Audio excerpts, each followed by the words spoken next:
Kalian pasti menyadarinya juga kan, bahwa kita hidup di zaman di mana kritik sering menjadi senjata utama dalam komunikasi.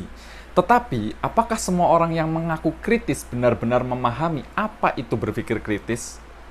Banyak orang terlihat sibuk mengomentari segala hal, tapi pada kenyataannya mereka hanya bersuara tanpa memahami inti dari persoalan.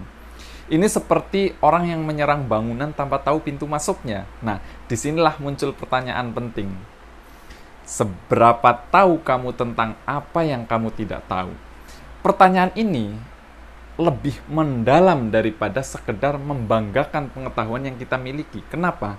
Karena inti berpikir kritis bukanlah sekedar melawan argumen atau mencari celah, tetapi tentang mengidentifikasi argumen dengan cermat, menilai apakah premis yang diajukan benar-benar mendukung kesimpulan, dan memahami alasan di balik setiap keputusan atau keyakinan. Jadi, berpikir kritis adalah kemampuan reflektif dan masuk akal untuk memutuskan apa yang pantas kita yakini dan lakukan.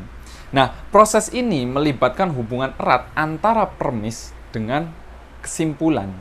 Nah, dalam berpikir kritis, setiap klaim itu disebut kesimpulan, itu harus ditopang oleh alasan atau yang biasa disebut sebagai premis yang logis. Misalnya gini, premisnya misalkan kualitas pendidikan mempengaruhi kecerdasan emosional siswa. Nah, kesimpulannya, maka meningkatkan kualitas pendidikan dapat meningkatkan kecerdasan emosional siswa. Nah, sekilas kesimpulan ini terlihat masuk akal kan? Tetapi coba, berpikir kritis itu meminta kita untuk bertanya lebih jauh. Apakah ada bukti kuat yang mendukung hubungan ini? Nah, bagaimana kecerdasan emosional itu didefinisikan? Dan apakah kualitas pendidikan itu satu-satunya faktor yang mempengaruhi? Nah, inilah alasan esensi berpikir kritis, yaitu apa? Mengevaluasi apakah hubungan antara premis dan kesimpulan itu benar-benar saling mendukung. Nah, bahaya berpikir kritis yang kosong seperti yang saya singgung di awal tadi itu adalah berpikir kritis itu berbeda tipis dengan mencari-cari masalah atau sekedar gaya-gayaan intelektual. Misalnya gini, seseorang yang selalu menyerang pendapat orang lain tanpa memberikan argumen balik yang jelas, itu sebenarnya memperlihatkan kebingungannya sendiri. Banyak kan sekarang orang asal menyerang, asal bersuara, padahal sebenarnya dia tidak tahu gitu pokok permasalahannya itu apa. Kayak contoh misalkan ada seorang mahasiswa berkata, sistem pendidikan kita itu buruk karena tidak menghasilkan lulusan berkualitas. Itu kan sering disuarakan kan. Nah, kalau kita misalkan menyerang dengan mengatakan, itu tidak benar, tanpa memberikan data atau penjelasan lebih lanjut, maka kita belum disebut berpikir kritis. Sebaliknya, berpikir kritis itu ya menanyakan, apa itu definisi pendidikan buruk? Apa indikator lulusan berkualitas itu apa saja? Adakah data yang mendukung klaim tersebut? Nah, kritik kosong itu hanya memunculkan kebisingan, sedangkan kritik yang berpikir kritis itu memberikan solusi. Jadi bedakan ya antara kritik kosong dengan kritik berpikir kritis. Jadi pemikiran kritis itu bukanlah konsep baru, teman-teman. Ia berakar dalam filsafat klasik. Para filsuf seperti Socrates, Descartes, Kant itu telah menanamkan prinsip-prinsip berpikir reflektif jauh sebelum istilah berpikir kritis itu menjadi populer.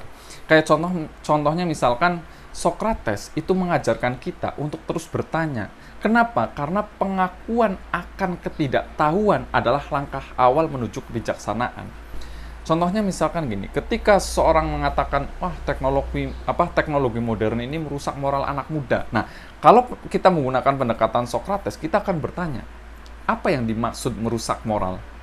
Bagaimana teknologi itu benar-benar mempengaruhi moralitas? Nah, dengan bertanya, kita tidak hanya menggali lebih dalam, tetapi juga menghindari asumsi dangkal. Itu yang diajarkan oleh Socrates. Lebih jelasnya sudah pernah saya bahas di video sebelumnya. Kemudian René Descartes misalkan. René Descartes ini menekankan pentingnya skeptisisme metodologis, yaitu meragukan segala sesuatu hingga kita menemukan dasar yang kokoh. Contohnya misalkan, jika kita sering mendengar klaim bahwa semua makanan organik itu lebih sehat. Nah, skeptisisme René Descartes ini akan meminta kita itu lebih meneliti data ilmiah di balik klaim tersebut. Apakah ada bukti kuat atau hanya sekedar strategi marketing saja? Itu yang diajarkan oleh René Descartes. Kemudian Immanuel Kant misalkan, dia mengajarkan bahwa berpikir kritis itu melibatkan otonomi moral, yaitu kita harus membuat keputusan berdasarkan prinsip yang logis dan etis. Contohnya misalkan kita ditempatkan pada dilema apakah kita harus membocorkan rahasia teman demi kebaikan umum atau tidak. Nah, Kant ini akan meminta kita menimbang konsekuensi etis dari tindakan tersebut, bukan hanya keuntungan pragmatis. Jadi, berpikir kritis itu sudah ada dari semenjak abad Yunani kuno. Nah, apa sih gunanya berpikir kritis itu? Jadi, berpikir kritis ini membantu kita menjadi lebih teliti dalam setiap proses pengambilan keputusan, terutama yang melibatkan penilaian baik dalam konteks pengetahuan maupun moralitas. Misalnya dulu ya, waktu eranya COVID, itu ada berita yang sangat viral, yaitu air hangat itu bisa menyembuhkan COVID. Nah, orang yang berpikir kritis itu pasti akan bertanya, apakah sumber berita ini terpercaya? Adakah penelitian medis yang mendukung klaim tersebut? Nah, dengan demikian kita terhindar dari menyebarkan informasi palsu. Kemudian misalkan ada seorang manajer dihadapkan pada pilihan untuk memecat karyawan yang tidak produktif atau memberinya kesempatan belajar. Nah, berpikir kritis itu akan menuntut manajer tersebut mengevaluasi apa penyebab karyawan tersebut tidak produktif. Nah, atau apakah pemecatan akan memberikan hasil terbaik bagi tim dan perusahaan? Nah, pendekatan ini memastikan keputusan yang diambil itu tidak gegabah. Atau misalkan dalam diskusi kita sering banget ada yang mengatakan, wah, Gen Z ini terlalu malas belajar, terlalu malas bekerja. Nah, kalau kita mau berpikir kritis, kita akan menilai apakah ini berlaku untuk semua Gen Z atau hanya sifatnya kasuistik, atau apa penyebab kemalasan yang dimaksud. Nah, dengan cara ini kita bisa menghindari generalisasi berlebihan. Makanya sebenarnya sudah ada tuh format atau cara agar kita tidak tersesat dalam berpikir. Makanya ada buku bagus namanya Logical Fallacy. Itu menghindarkan kita agar tidak sesat dalam berpikir. Itu sudah sedikit saya bahas di video sebelumnya. Nanti saya cantumkan di deskripsi. Jadi, teman-teman, berpikir kritis itu adalah kunci untuk memahami dunia yang lebih mendalam, bukan hanya melihat permukaannya. Seperti yang ditekankan oleh Robert Ennis, dia mengatakan bahwa berpikir kritis berarti fokus pada apa yang layak dipercaya dan dilakukan, sambil memahami apa yang berlaku sebaliknya. Jadi, dalam prakteknya, berpikir kritis ini membantu kita memisahkan dari fakta dan opini, menganalisis argumen dengan logis, dan mengambil keputusan yang lebih bijak.